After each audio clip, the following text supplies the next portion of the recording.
Coming up in a minute on Art Rocks, a self-taught artist whose works loom large.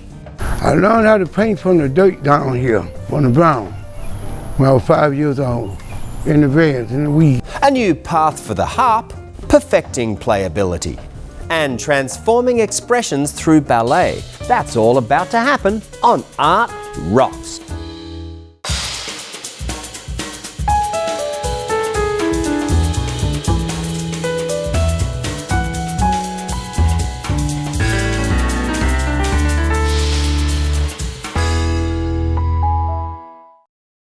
Art Rocks is made possible by the Foundation for Excellence in Louisiana Public Broadcasting and by viewers like you.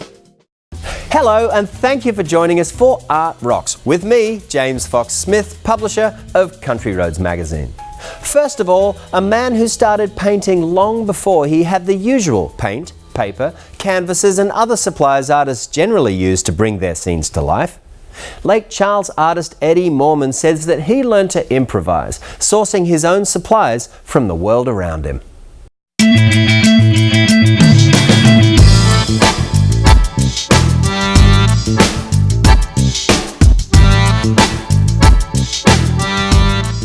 I learned how to paint from the dirt down here, from the ground, when I was 5 years old, in the vans, in the weeds, in the mud, in the clay. I would take flowers and make water with it and get all the juice of it and turn the color in a little bottle. When the clay we had with that red Alexander clay, it get hard for, you can make pottery with that kind of stuff. I paint on clay, paper, wood. 1969, I worked in the Piccadilly's. They had a little old woman. She was very godly. She had a good spirit. Blonde hair, and she was the mother of Piccadilly. She bought my first painting. I paint every day. I be inspired with what God tell me what to paint.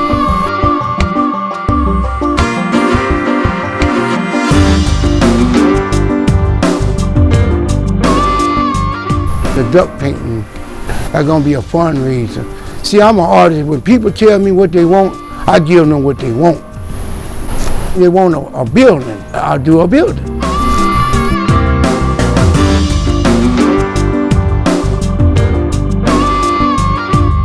Look at Chef John Folks.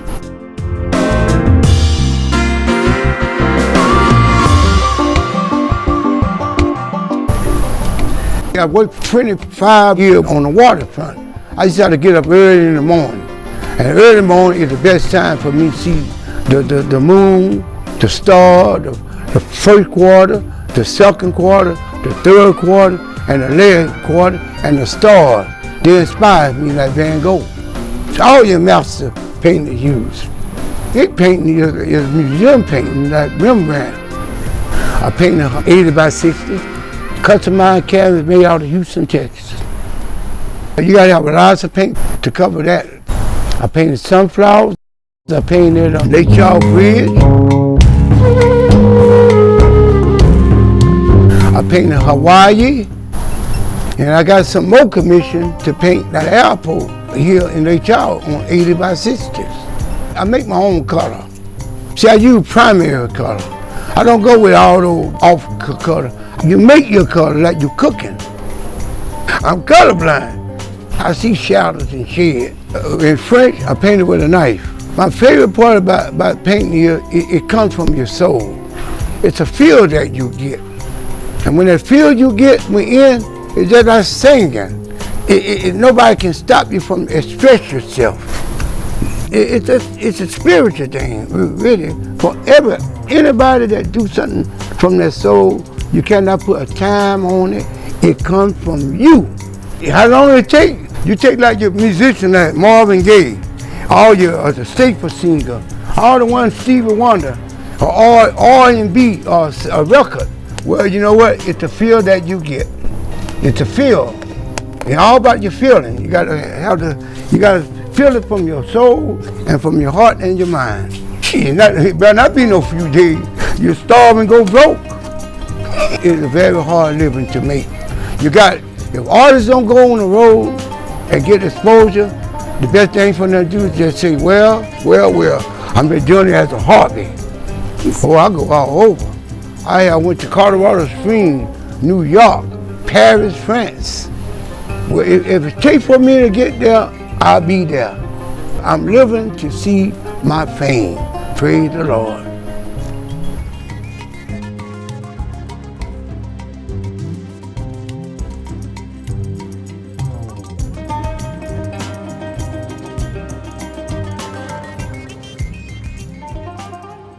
Seeing artists on TV is all very well, but they and their works are more powerful in person. So here are some of our picks for notable exhibits coming soon to museums or galleries near you.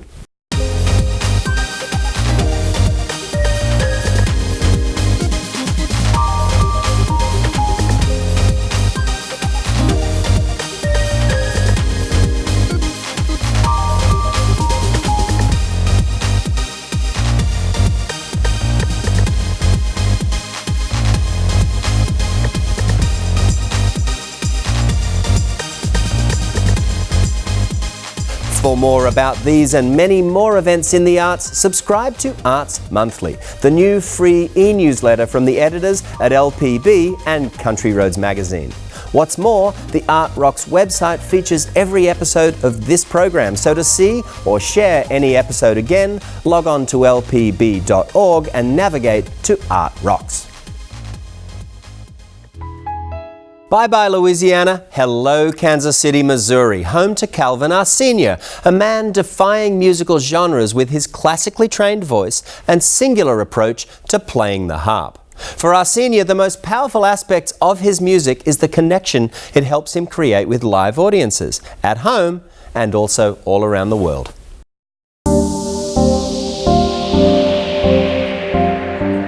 The summer of 2016 saw a unique birthday celebration for a unique landmark.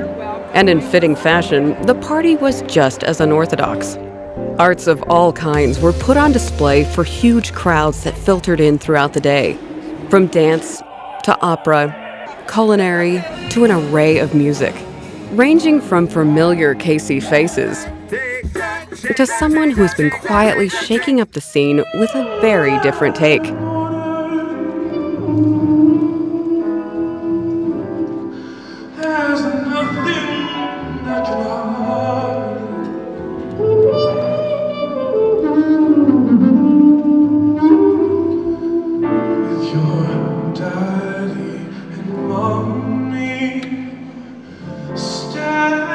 At 26, multi-instrumentalist Calvin Arsenia isn't merely looking to sound good. That would be too simple. No, he's looking to change the atmosphere by creating moments of transcendence. You know, it's like a massage where there's you're kneading the knots through dissonant chords, and then all of a sudden you go into this very serene and major chords, and because of that, it's really hard for me to go into a room and have already determined what songs I want to play or how I'm going to play them, because I really want to meet an audience where they are and invite them into my space, and then we go somewhere together. Calvin began his relationship with the harp in 2010 after sensing the possibilities via Florence and the Machine, Bjork, and Joanna Newsom.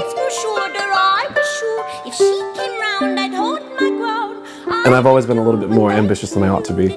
And so I went on a hunt around Kansas City to look for a harpist that would play with me. What I found was a whole bunch of people who were very classically trained and were beautiful people, but to play, original compositions, to do the rehearsal time, to move the harp, like it was going to be quite a task to ask of anybody.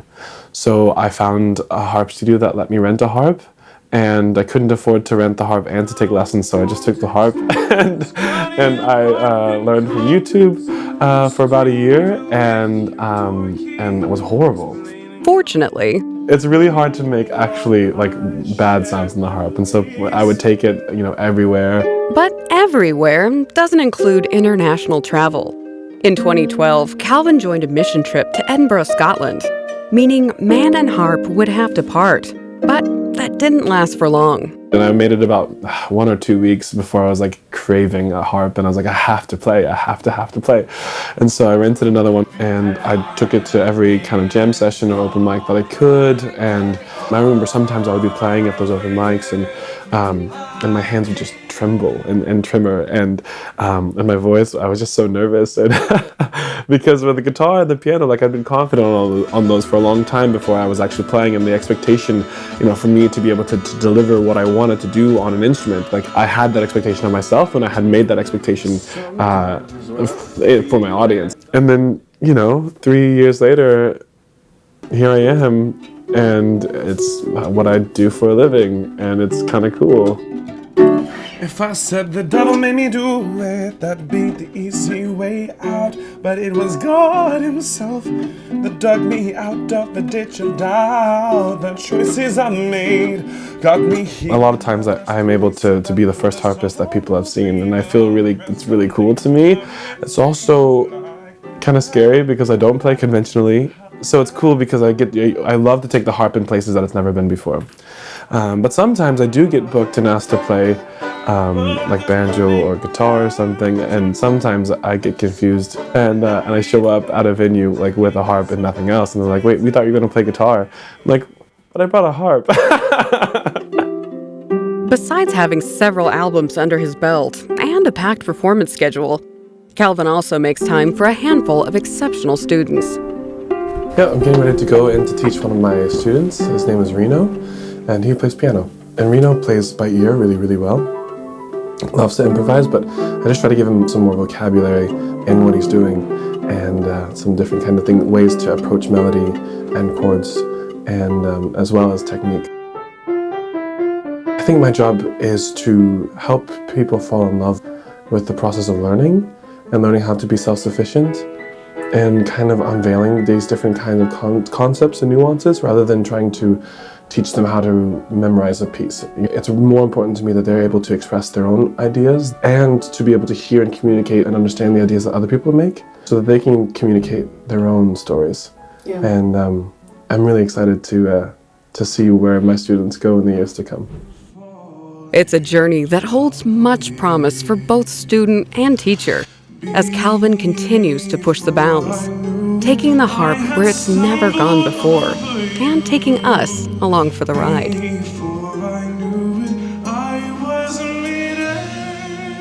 I love getting to do what I love for a living, and then expose people to the idea that anything is possible if you're willing to get messy with it, and you might embarrass yourself, but you just gotta pick yourself up and keep going for it. You are the only one who gets to write the story that you want to tell.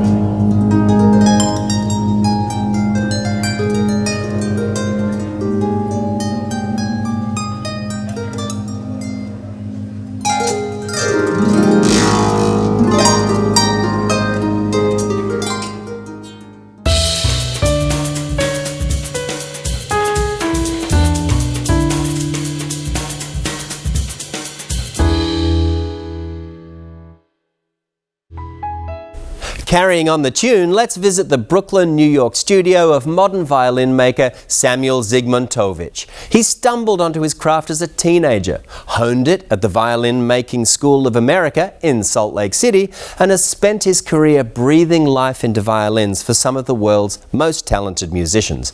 Here's his amazing story.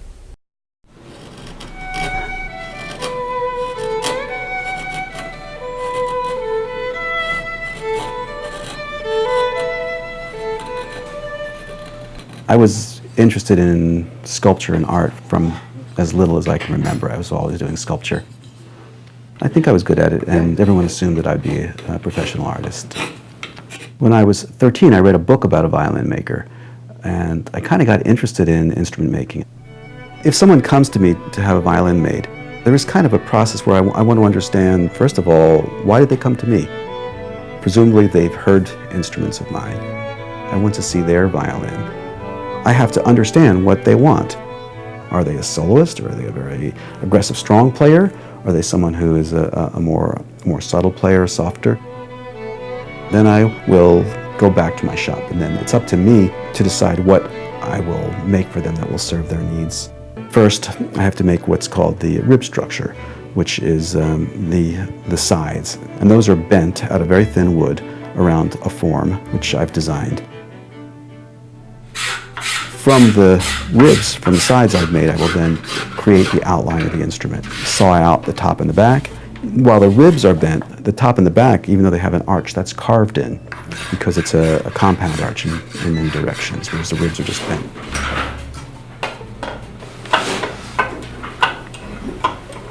The arching is critical to the tone color. Probably the most important part of the violin is the front, the top. That's the part that vibrates the most.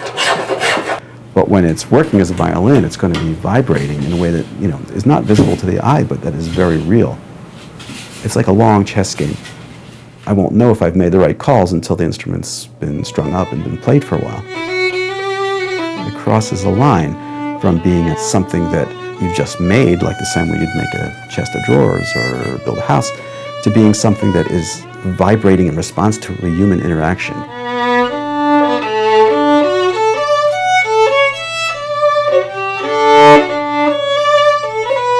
It's not alive exactly, but it's like it's alive.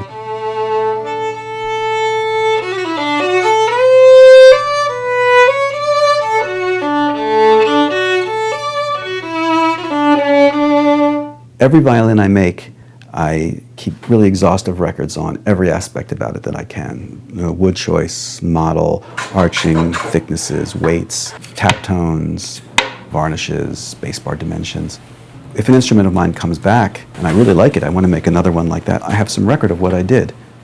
On the other hand, if someone comes in and it's like, well, you know, it's just not as open as it should be, or it's not as focused, I can look at my notes and I can see, well, I may have been a little conservative on that one. I might have a little room to take a little wood out. Or that one might be a little too flexible. Maybe I should put in a little reinforcement. You never really understand something until you have to explain it to somebody else. So it puts me on the spot all the time when I teach. Most of the great shops historically, including Stradivari, were studios. They weren't a single lone artist. People working collaboratively will ultimately work at a higher level of development than a single craftsperson or a single artist. You could say on the one hand I'm training my competition. On the other hand, I feel that it's a tribute to the system that I practice. I'm not a magician. I build things based on with a method and based on skill. And if I can convey that, then it's sort of, you could say, proof of concept. Art never exists in a vacuum. What are the sources of knowledge that go into it? What are the quality of the people that entered the field? And then it's pulled forward by the demands of the clientele, of the audience. I've had wonderful opportunities working with great musicians. I got contacted by Isaac Stern to make a copy of his Guarneri del Gesù. To actually meet Isaac Stern for me was like, it's like, I don't know, meeting the Pope or something, and he's legendary. When the instrument was finally done, I brought it to Mr. Stern. He was incredibly gracious.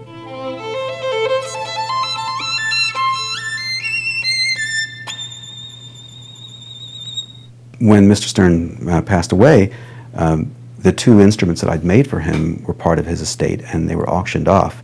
That violin was recently sold to Chad Hoops, who's a wonderful soloist in his 20s. And I think it's a really fitting placement, and I think Mr. Stern would be very pleased.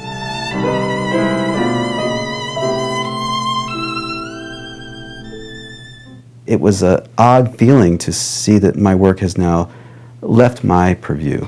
It has now entered the world where it lives its own life and it has its own history.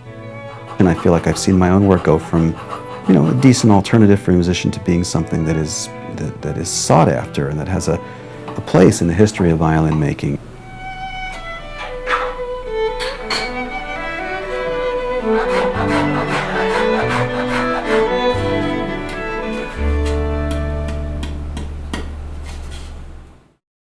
We're wrapping things up in Ohio, where the Cincinnati Ballet has developed a very special partnership with that city's children's hospital. Watch how the program and the dancers who participate in it use the non-verbal art of movement to transcend disability. The thing about dance that makes it transformative is this is a way to connect with other people, whether you can speak or you can't, whether you can move everything or you can't. It raises your vibrational energy where you're creating this moment, creating space, creating new thought patterns, new ways of moving. So it's a beginning to starting a new way of moving and thinking.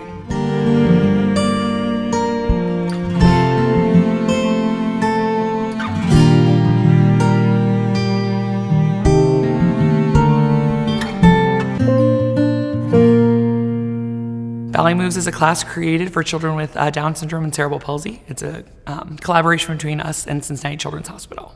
The Thomas Center at Cincinnati Children's Hospital is specifically for children with Down syndrome, and we connected with some of their physical therapists who also have a background in dance and helped us work with Miss Donna, our teacher, to create a syllabus that is fun and exciting but also reaches benchmarks and helps you move along a path. And they are integral in creating that. What are we doing? We're thinking. Let's see. We're communicating some of the deepest human feelings of fun and love and community, all in this space. It is so much fun, and it's an opportunity to share the art that I've loved and been doing for my whole life with people I never thought I would be able to touch. And it is communicating, and it's all those things, the fun. It's reaching places that I thought I would never go.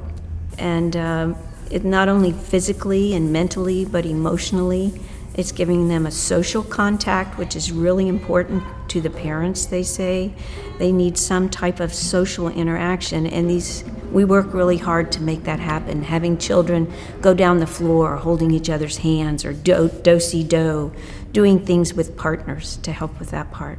A lot of children with disabilities have trouble expressing themselves, so they might have speech and language delays. So I think Ballet Moves gives them a means of physical expression.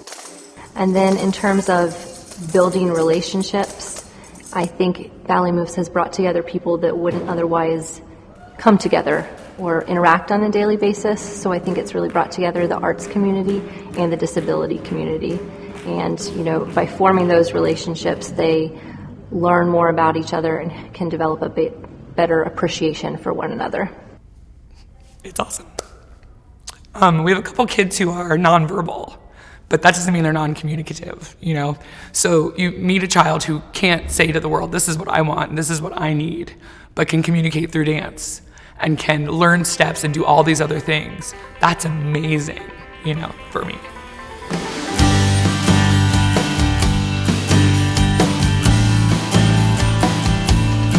Donna is a former professional dancer with Cincinnati Ballet.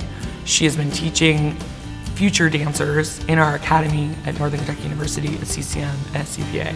And this was her first big foray into children with disabilities. And she is the perfect person because she believes in excellence. I'm like, we don't have to get anything done. She's like, oh, no. We have a level of excellence that we are going to achieve. A dancer's body is the instrument.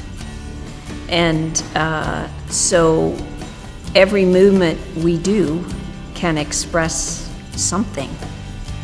And I just think it's so great with these children. So many of them are nonverbal, that they can do their pantomime. We listen and we look and we think, and they're expressing those types of things by their movements.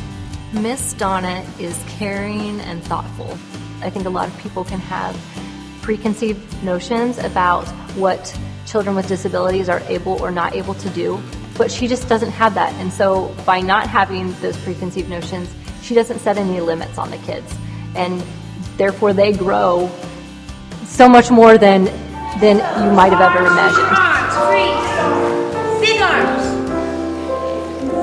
And last one, and... The challenge to me is getting a balance of the right amount of ballet, fun, physical activity besides the ballet, communicating emotions, And so for me, I always want to get in there pliés and tendus and jumps on 1 foot or jumps on 2 feet, traveling across the floor. So I kind of have that ballet class, formula. But it changes all the time, and sometimes the pliés and tendus just are not working. So we put on the goldfish music.